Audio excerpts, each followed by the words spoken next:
ನೀವು ನೋಡ್ತಾ ಇದ್ದೀರಾ ಟಿವಿ ವಿಕ್ರಮ. ನಾನು ಸೌಮ್ಯ ಸನಾತನಿ. ನಮ್ಮ ಟಿವಿ ವಿಕ್ರಮದ ಎಲ್ಲಾ ಕಾರ್ಯಕ್ರಮಗಳ ನೋಟಿಫಿಕೇಶನ್ ನಿಮಗೆ ಸಿಗಬೇಕಂತ ಹೇಳಿದ್ರೆ ನಮ್ಮ ಟಿವಿ ವಿಕ್ರಮ ಚಾನೆಲ್ ಅನ್ನು ಸಬ್ಸ್ಕ್ರೈಬ್ ಮಾಡಿ, ಹಾಗೆ ಬೆಲ್ ಬಟನ್ ಕ್ಲಿಕ್ ಮಾಡೋದನ್ನ ಖಂಡಿತ ಮರಿಬೇಡಿ. ವೀಕ್ಷಕರೇ, ಬಹುನಿರೀಕ್ಷಿತ ಒನ್ ನೇಷನ್ ಒನ್ ಎಲೆಕ್ಷನ್ ಮಸೂದೆ ಕೊನೆಗೂ ಮಂಡನೆ ಆಗಿದೆ. ವಿಪಕ್ಷ, ಅದರಲ್ಲೂ ಕಾಂಗ್ರೆಸ್ ಎದೆಗೆ ಬೆಂಕಿ ಹೊತ್ತಿರೋ ಹಾಗೆ ಆಗಿದೆ.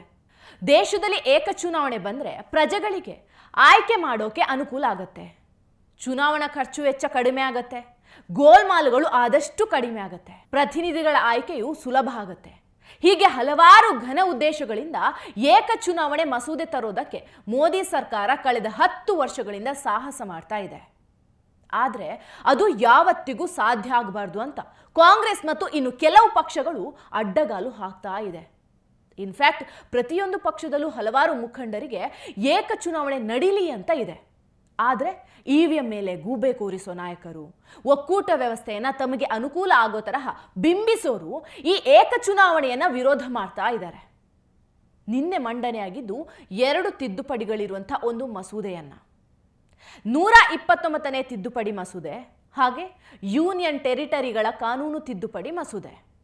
ಈ ಎರಡೂ ಯಾಕಾಗಬೇಕು ಗೊತ್ತಾ? 2 ಅಂಶಗಳು ಮಂಡನೆ ಆಗದೆ ಹೋದ್ರೆ ಅಂದ್ರೆ ದೆಹಲಿ, ಜಮ್ಮು ಕಾಶ್ಮೀರ ಇವು ಈ ಮಸೂದೆಯಿಂದ ಬಚಾವಾಗ್ಬಿಡ್ತವೆ. ಆ್ಯಂಡ್ ಇದೇ ಕಾರಣಕ್ಕೆ ಉಮರ್ ಅಬ್ದುಲ್ಲಾ, ಕೇಜ್ರಿವಾಲ್ ಎಲ್ಲರೂ ಇದನ್ನ ಉಗ್ರವಾಗಿ ಖಂಡಿಸ್ತಾ ಇರೋದು. ಇಷ್ಟಕ್ಕೂ ನಿನ್ನೆ ಆಗಿದ್ದೇನು? ಇದು ಮೊದಲೇ ಮಂಡನೆಗೆ ನಿರ್ಧಾರ ಆಗಿದ್ದಂಥ ಮಸೂದೆ. ಇದನ್ನ ಚರ್ಚೆ ಮಾಡಬಾರ್ದು ಅಂತಾನೆ ಕಾಂಗ್ರೆಸ್ ಅಧಿವೇಶನ ಶುರು ಆದ ದಿನದಿಂದ ತಡಿತಾ ಇದ್ದದ್ದು.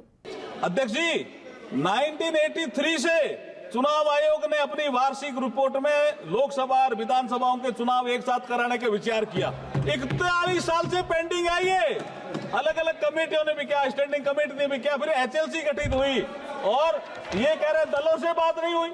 19 जून 2019 को संसद भवन में प्रधानमंत्री जी की अध्यक्षता में सर्वदलीय बैठक आयोजित की गई थी और उसमें सभी लोग थे और उसमें 19 राजनीतिक दलों ने भाग लिया.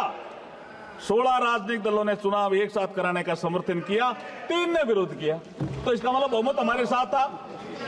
फिर अध्यक्ष जी, मैं आपको याद दिलाना चाह रहा हूं, आपने केवड़िया में पीठासीन अधिकारियों की बैठक बुलाई थी, याद है ना आपको?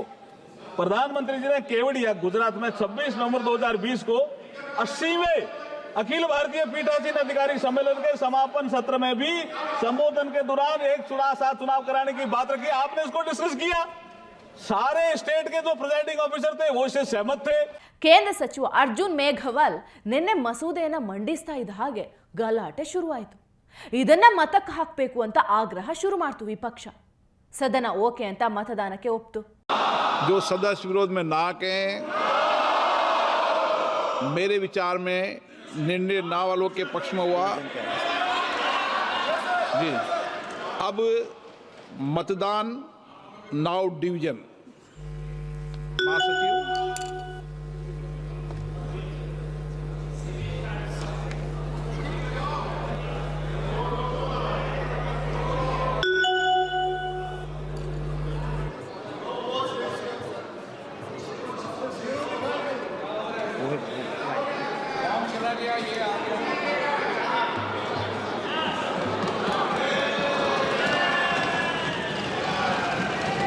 ಪರವಾಗಿ ಬಿದ್ದಿದ್ದು 269 ವೋಟ್, ವಿರುದ್ಧ ಬಿದ್ದಿದ್ದು 198 ಮತ. ಆಗ ಇದನ್ನ ಜಂಟಿ ಸಮಿತಿಗೆ ಒಪ್ಪಿಸೋದಕ್ಕೆ ತೀರ್ಮಾನ ಆಗುತ್ತೆ. ಅಮಿತ್ ಶಾ ಅವರು ಇದನ್ನ ಜಂಟಿ ಸಮಿತಿಗೆ ಒಪ್ಪಿಸಿ ಅಂತ ಹೇಳ್ತಾರೆ. ವಿಪಕ್ಷಗಳು ವೋಟಿಂಗ್ನಲ್ಲಿ ತಮ್ಮ ಬಲ ಕಡಿಮೆ ಇರೋದು ಗೊತ್ತಿದ್ರೂ ಕೂಡ ಗಲಾಟೆ ಮುಂದುವರಿಸಿದ್ರಿಂದ ಕಲಾಪ ಮುಂದಕ್ಕೆ ಹೋಯ್ತು. ಇದನ್ನ ಪ್ರಜಾಪ್ರಭುತ್ವದ ಬುಡಮೇಲು ಮಾಡೋ ಹುನ್ನಾರ ಅಂತ ವಿಪಕ್ಷಗಳು ಕೂಗೋಕೆ ಶುರು ಮಾಡಿಕೊಂಡು, ಕೇಂದ್ರ ಸರ್ಕಾರದ ಪ್ರತಿನಿಧಿಗಳು ಇದನ್ನು ಅರ್ಥ ಮಾಡಿಸೋದಕ್ಕೆ ಟ್ರೈ ಮಾಡಿದ್ರು ಕೂಡ ಕೇಳಿಸ್ಕೊಳ್ಳೋ ಮೂಡಲ್ಲಿ ಇರಲಿಲ್ಲ ಈ ಗಲಾಟೆ ಗಿರಾಕಿಗಳು. ಸೊ ಈಗ ಏನಾಗುತ್ತೆ ಪರಿಣಾಮ? ಇನ್ನಷ್ಟು ಚರ್ಚೆ ನಡೆಯುತ್ತೆ. ಆ ನಂತರ ಜಂಟಿ ಸಂಸದೀಯ ಸಭೆಯ ಟೇಬಲ್ನಲ್ಲಿ ಈ ಫೈಲ್ ಕೂರುತ್ತೆ. ಅಲ್ಲಿ ಜೆಪಿಸಿ ಇನ್ನಷ್ಟು ವಿವರವಾಗಿ ಅಧ್ಯಯನ ಮಾಡುತ್ತೆ. ಅಲ್ಲಿಂದ ಕೇಂದ್ರ ಸಂಪುಟಕ್ಕೆ ವರದಿ ಬರುತ್ತೆ. ಆಗ ಸಂಪುಟ ಒಪ್ಪಿಗೆ ಕೊಟ್ರೆ ಲೋಕಸಭೆಯಲ್ಲಿ ಮತ್ತೆ ಮಂಡನೆ ಆಗುತ್ತೆ, ಮತ್ತೆ ಚರ್ಚೆ ನಡೆಯುತ್ತೆ. ಅದರ ಅರ್ಥ ಏನಂದ್ರೆ ಈ ಮಸೂದೆ ಜಾರಿಗೆ ಬರೋದು ಅಷ್ಟು ಸುಲಭ ಇಲ್ಲ. ಮಸೂದೆ ಪಾಸ್ ಆಗೋದಕ್ಕೆ 2/3 ಮೆಜಾರಿಟಿ ಬೇಕಾಗಿರೋದ್ರಿಂದ ಇದು ಕಗ್ಗಂಟಾಗಿ ಉಳಿಯುತ್ತೆ. ಆದರೆ ಒಂದು ವೇಳೆ ವಿಪಕ್ಷದ ತಂಡದಿಂದ ಏನಾದರೂ ಮತಗಳು ಬಿದ್ದರೆ ಮಸೂದೆ ಸುಲಭವಾಗಿ ಪಾಸ್ ಆಗಿಬಿಡುತ್ತೆ. ಸರಳ ಬಹುಮತ ಸಿಕ್ಕಿದ್ರಿಂದ ಮಂಡನೆ ಆಗಿರಬಹುದು, ಆದರೆ ಒಪ್ಪಿಗೆ ಆಗೋದು ಅಷ್ಟು ಸುಲಭ ಅಲ್ಲ. ಒಕ್ಕೂಟ ವ್ಯವಸ್ಥೆ ನಾಶ ಆಗುತ್ತೆ ಅನ್ನೋ ನೆಪ ಇಟ್ಕೊಂಡು ಈ ಮಸೂದೆಯನ್ನು ವಿರೋಧ ಮಾಡ್ತಾ ಇರುವಂಥ ವಿಪಕ್ಷಗಳು ತಾವು ಕೇಂದ್ರದಲ್ಲಿ ಅಧಿಕಾರದಲ್ಲಿದ್ದಿದ್ರೆ ಖಂಡಿತ ಈ ಮಸೂದೆಯನ್ನು ಜಾರಿಗೆ ತಂದೇ ತರ್ತಿದ್ರು. ಇದು ಇವರ ಸೋಗಲಾಡಿ ಪ್ರಜಾಪ್ರಭುತ್ವ ವಾದ ಅಷ್ಟೇ. ಟಿವಿ ವಿಕ್ರಮ, ದೇಶ ನಿಮ್ಮ ಕೈಯಲ್ಲಿ. ಈ ಕಾರ್ಯಕ್ರಮ ನಿಮಗೆ ಇಷ್ಟ ಆಗಿದ್ದಲ್ಲಿ ಲೈಕ್, ಶೇರ್ ಹಾಗೂ ಕಮೆಂಟ್ ಮಾಡಿ. ಟಿವಿ ವಿಕ್ರಮದ ಕಾರ್ಯಕ್ರಮಗಳನ್ನು ನಿರಂತರವಾಗಿ ವೀಕ್ಷಿಸಲು ಸಬ್ಸ್ಕ್ರೈಬ್ ಮಾಡಿ, ಬೆಲ್ ಐಕನ್ ಒತ್ತಿ.